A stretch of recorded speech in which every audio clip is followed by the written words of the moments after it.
آج ہم اس پر گفتگو کریں گے کہ ان کا یہ نظریہ حدیث و سنت کن ارتقائی مراحل سے گزرا ہے، اور اس کے بعد غامدی صاحب کے نظریہ حدیث و سنت کے بنیادی خط و خال واضح کرنے کی بھی آج ہم کوشش کریں گے انشاءاللہ۔ 1980 کی دہائی کی ابتدا میں غامدی صاحب کے جو مضامین رجم کے موضوع پر ان کی کتاب میں شائع ہوئے، کتاب کا عنوان تھا میزان حصہ اول۔ میزان کے نام سے آج کل جو غامدی صاحب کی کتاب شائع ہوتی ہے، اس کا تھیم اور کنٹینٹ کافی مختلف ہے، اس پر کسی اور موقع پر ضرورت پڑی تو بات کریں گے انشاءاللہ۔ لیکن جو 1980 کی دہائی کی ابتدا میں ان کی کتاب شائع ہوئی تھی المیزان حصہ اول، تو اس میں ان کے مختلف مضامین تھے، اور ان مضامین میں کچھ ایسے تھے جو رجم کے موضوع پر تھے۔ ان مضامین میں پہلی دفعہ حدیث و سنت پر غامدی صاحب کا موقف تحریری صورت میں سامنے آیا۔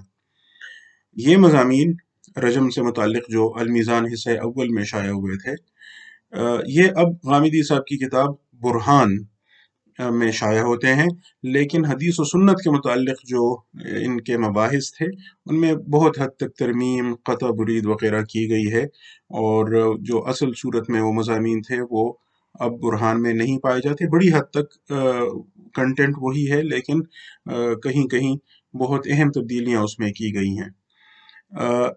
میزان حصہ اول میں شائع ہونے والے یہ مضامین بہت اہم ہیں، کیونکہ ان سے حدیث و سنت پر غامدی صاحب کے موقف کا سرا مل جاتا ہے۔ کسی حد تک یہ مضامین، جیسے میں نے عرض کیا، برہان میں پائے جاتے ہیں، تو وہاں دیکھے جا سکتے ہیں اور بات کسی حد تک واضح ہو جائے گی۔ ان مضامین کا ایک اہم نقطہ میں یہاں آپ کے سامنے پیش کرنا چاہتا ہوں۔ غامدی صاحب نے ان مضامین میں سنت کی جو اصطلاح استعمال کی ہے، اس میں اور حدیث میں وہ کوئی فرق نہیں کرتے۔ ان مضامین میں آپ کو حدیث اور سنت میں فرق نظر نہیں آئے گا، جو بعد میں غامدی صاحب کے ڈسکورس کا اہم حصہ ہوا۔ گویا اس وقت ان کے نزدیک حدیث اور سنت میں کوئی فرق نہیں تھا۔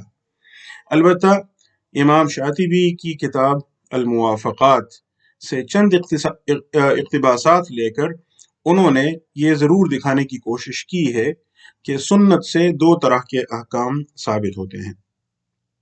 ایک قرآن کی تبیین اور دوسرے احکام وہ ہیں جن کو وہ مستقل بذات احکام کا نام دیتے ہیں۔ یہ تقسیم مستقل بذات احکام اور تبیین، یہ غامدی صاحب کے نظریے کی بنیاد ہے۔ بعد میں ان کا نظریہ بہت تبدیل ہوا، لیکن اس بنیادی بات کا اثر آج تک موجود ہے اور وہ اس اثر سے نکل نہیں سکے ہیں۔ یہ الگ بات ہے کہ انہوں نے شاطبی کو غلط سمجھا، کیونکہ شاطبی کا تصور بیان غامدی صاحب کے تصور تبیین سے مختلف ہے، اور شاطبی مستقل بذات احکام کی بات نہیں کرتے، بلکہ زیادہ کی بات کرتے ہیں، اضافہ، زیادہ کی بات کرتے ہیں، قرآن کے احکام پر اضافے کی بات کرتے ہیں۔ خیر، اس بحث کو کسی اور وقت کے لیے اٹھا رکھتے ہیں، کیونکہ بات پھر کہیں اور چلی جائے گی۔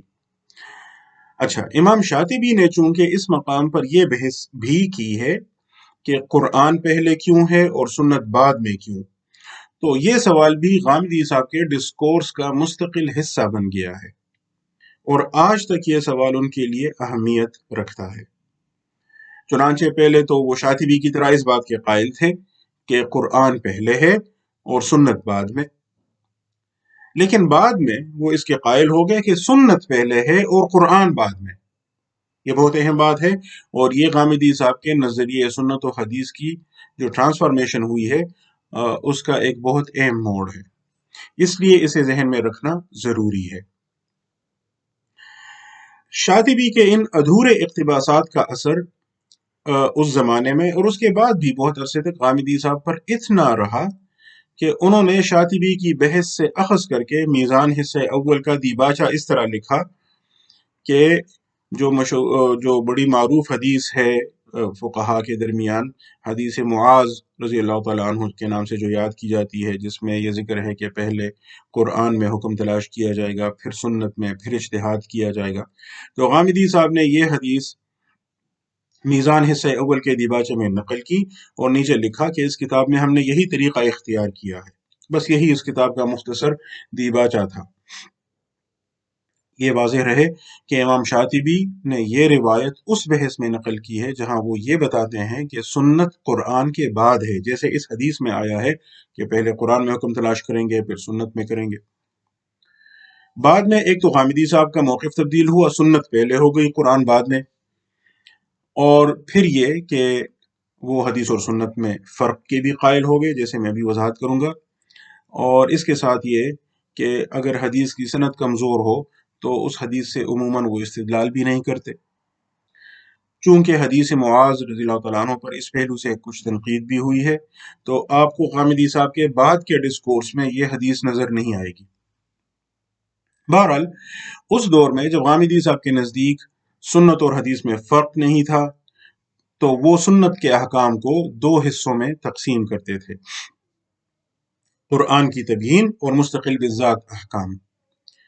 तबयीन के मामले में उनकी राय ये थी कि इसके ज़रिए कलाम में पहले से मौजूद मुज़मरात को निकाल कर बयान कर दिया, खोल कर वाज़ेह करके सामने रख दिया जाता है, और इस वजह से जिस बात को कलाम के मफहूम में किसी तरह शामिल नहीं समझा जा सकता, गामिदी साहब उस की वजाहत को, उसके सामने लाने को वो तबयीन भी नहीं मानते। वो कहते हैं ये तबयीन के हुदूद से बाहर है। इस वजह से उन्होंने ये जो हदीस है उहिल्लत लनल मैततानि वद्दमान, हमारे लिए दो तरह का खून और दो तरह के मुर्दार वो जायज़ कर दिए गए हैं, जिनमें इशारा उलमाए किराम जानते हैं किन चीज़ों की तरफ है। तो गामिदी साहब इस हदीस में इसको तबयीन मानते हैं, और वो जो मुर्दार और खून के मुतालिक आयत है उसके साथ इसके ताल्लुक को जोड़ते हैं। लेकिन रजम से मुताल्लिक आयात को वो जिना वाली रजम के मुताल्लिक अहादीस को वो जिना से मुताल्लिक आयात की तबयीन के तौर पर नहीं कबूल करते। ये बात इसलिए बहुत अहम है कि आज जब वो तबयीन का लफ्ज़ बोलते हैं तो उनके जहन में यही तसव्वुर होता है, और इस बिना पर हदीस और कुरान के ताल्लुक पर असर पड़ता है।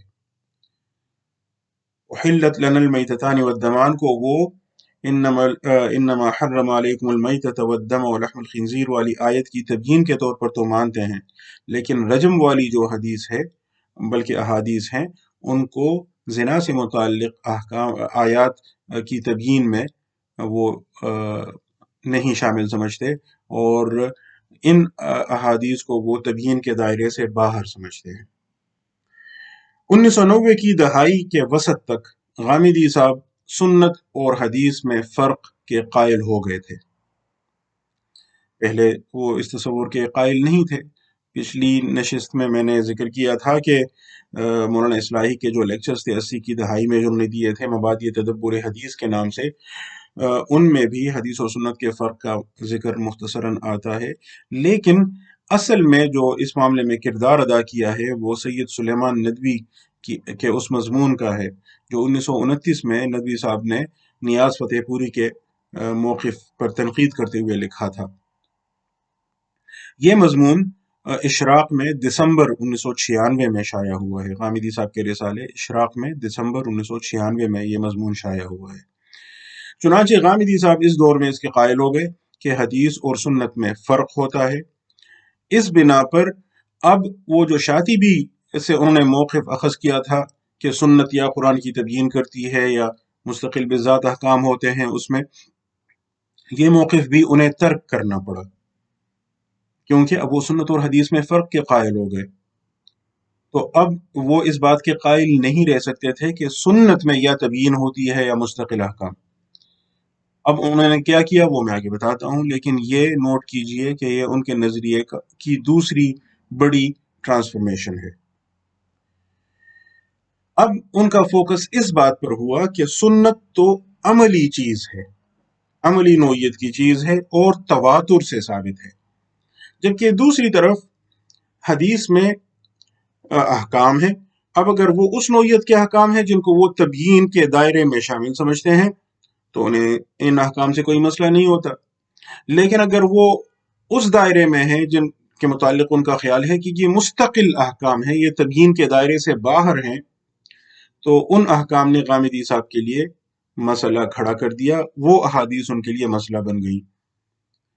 अल-मोरिद और दानिश सरा के साथियों के साथ तवील मबाहिस के बाद उन्होंने ये मौक़िफ़ इख्तियार किया कि सुन्नत मुतवातिर अमली अहकाम का नाम है, जबकि हदीस में मौजूद अहकाम सिर्फ शरह और तबयीन की हद तक है। सुन्नत अमली मुतवातिर अहकाम का नाम है, जबकि हदीस सिर्फ शरह और तबयीन की हद तक है।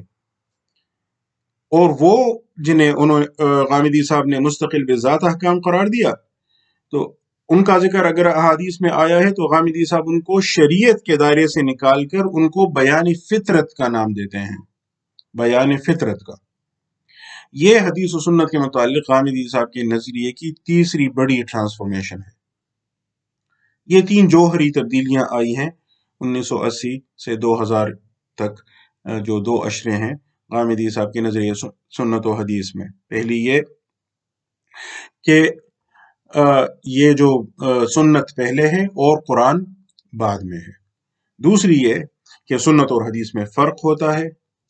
और तीसरी ये कि जो हदीस है उसका ताल्लुक सिर्फ शरह व तबयीन से है, और बाकी अहादीस में अगर कुछ ऐसे अहकाम बयान हुए हैं जिनको वो शरह व तबयीन के दायरे में नहीं मानते, मुस्तकिल अहकाम के तौर पर उनको देखते हैं, तो उनको वो शरीयत के बजाय बयान फितरत करार दे देते हैं। इन 3 जौहरी तब्दीलियों के बाद यूं कहें कि 2000 ईस्वी के लगभग उनका नज़रिया हदीस और सुन्नत एक मुस्तकिल मौक़िफ़ की शक्ल इख्तियार कर गया। इसके बाद उन्होंने सुन्नत की तायीन पर तवज्जो की कि अब सुन्नत जो मुतवातिर अमली अहकाम का नाम है, तो उसमें क्या कुछ शामिल है।